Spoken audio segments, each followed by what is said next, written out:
Monsieur Coquerel.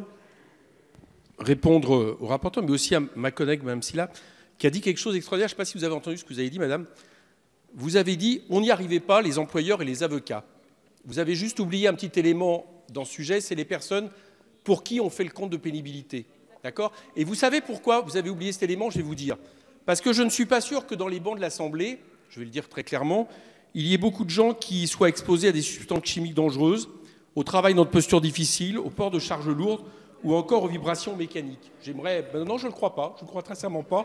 Il suffit de regarder, si, parce que les métiers des uns et des autres, mais je vous dis sur les bancs de l'Assemblée, je vous dis, il suffit de regarder sociologiquement l'analyse des bancs de l'Assemblée pour voir qu'effectivement, la tendance à parler, laissez-moi continuer, et ça ne m'étonne pas de ce que vient de dire Mme Silla, c'est de considérer la difficulté pour les employeurs et les avocats par rapport à la question qui leur sont posées par les salariés. Alors je vais vous dire une chose, monsieur le rapporteur, vous nous faites le même coup que pendant toute la discussion sur la loi. Pendant toute la discussion sur la loi, vous nous avez dit « mais il n'y a pas d'inversion des normes ». Monsieur Macron avait beau dire l'inverse, vous nous disiez « il n'y a pas d'inversion des normes, ça reste toujours le même ». Bon, on avait beau vous prouver que la loi était cette fois-ci suspendue à l'accord d'entreprise, il y a bien inversion des normes. Et là, maintenant, vous nous faites la même chose.